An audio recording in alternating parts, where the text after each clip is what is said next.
You are waiting for an apology that will never heal you.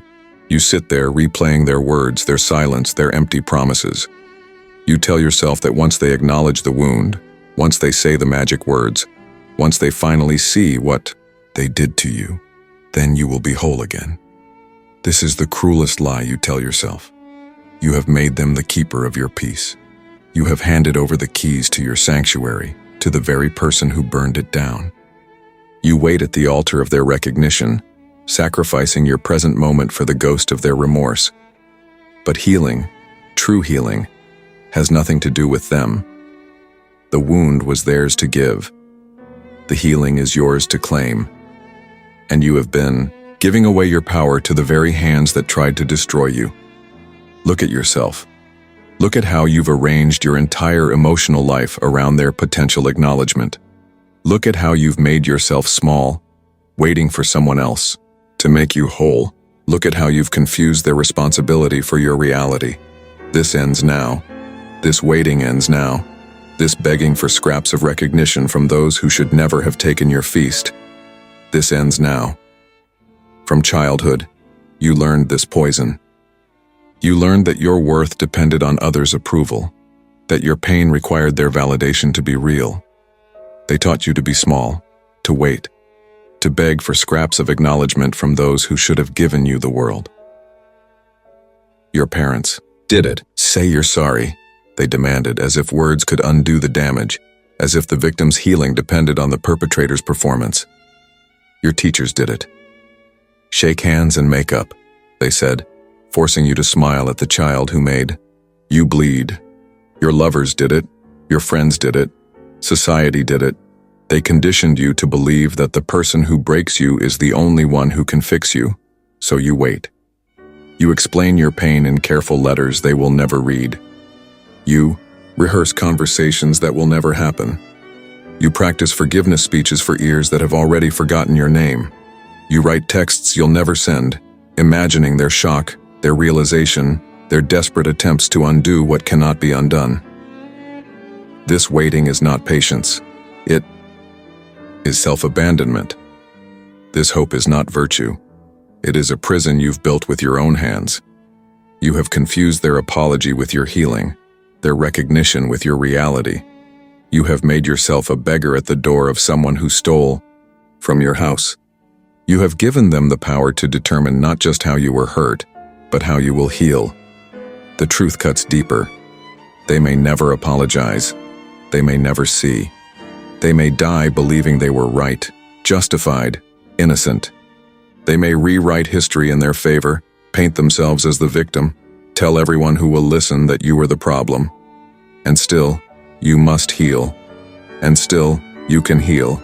And still, your healing has nothing to do with their story. The philosophers knew this secret.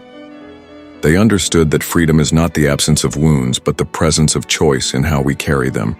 Epictetus, born a slave, understood that freedom lives not in changing others, but in remembering yourself. He knew that you cannot control what others do to you, but you can control who you become because of it. Marcus Aurelius wrote from battlefields that the only territory you truly command is the landscape of your own soul.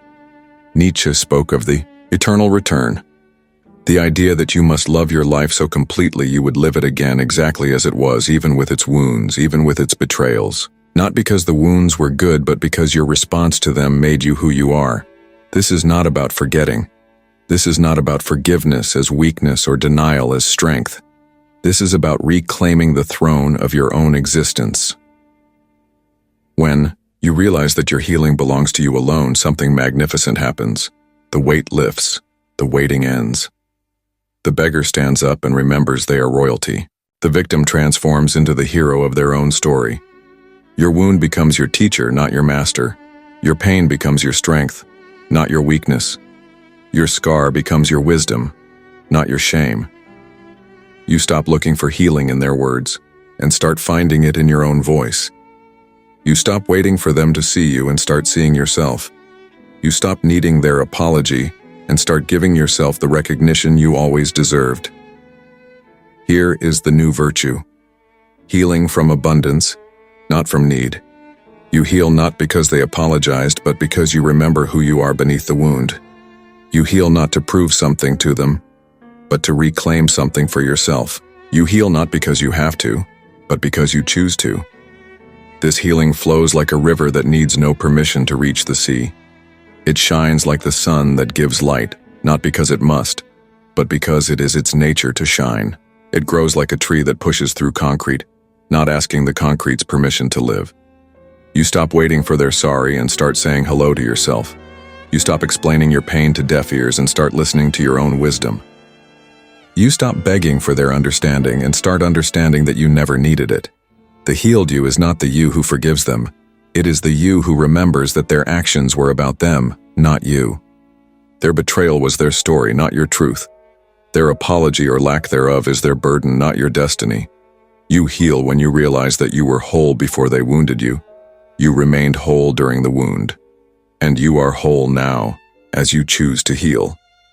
This wholeness was never dependent on their recognition.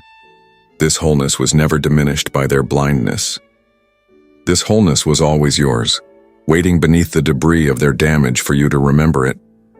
You begin to understand that healing is not about fixing what they broke.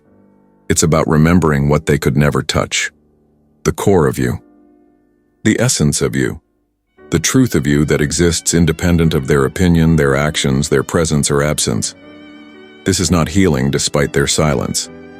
This is healing because of your voice. This is not healing in spite of their absence. This is healing in the presence of yourself.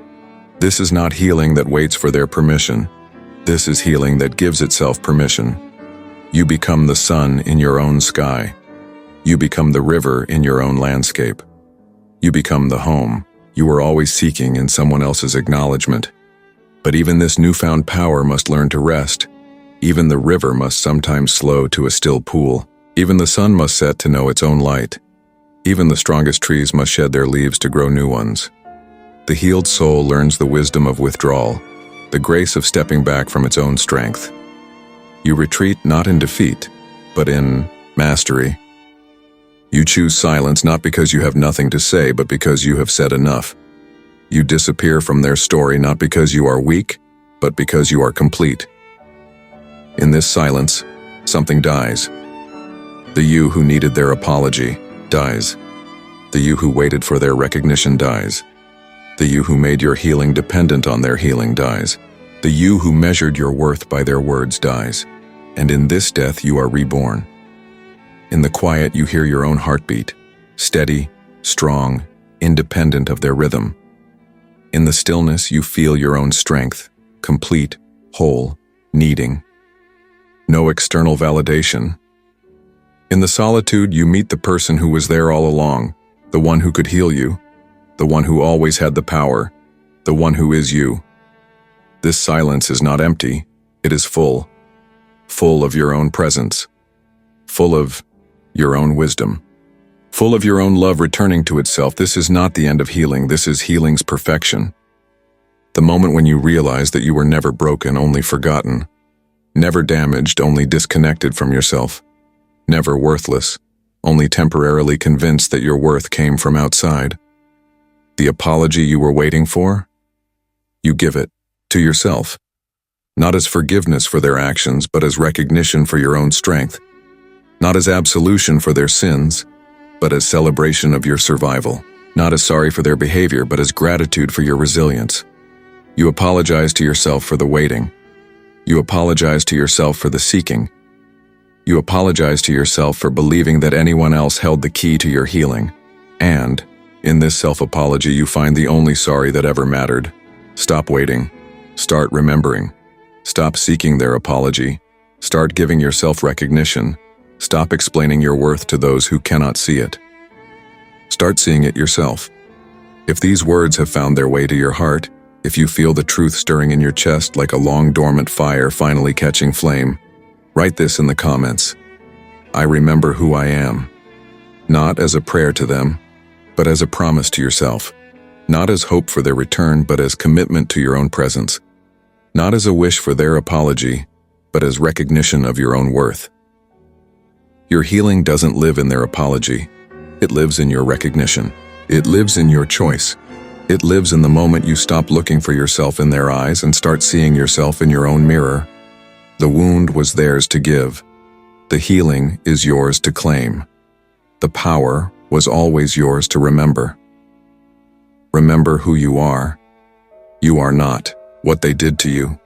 You are not what they failed to say. You are not their story about you. You are not their opinion of you. You are not their version of events. You are the one who chooses to heal. You are the one who decides to remember. You are the one who was whole all along. You are the one who survived. You are the one who chose to grow. You are the one who turned wounds into wisdom. You are the one who alchemized pain into power. You are the one who transformed betrayal into boundaries. Remember who you are, and let that remembering be your healing. But listen carefully now, because this is where most people stop.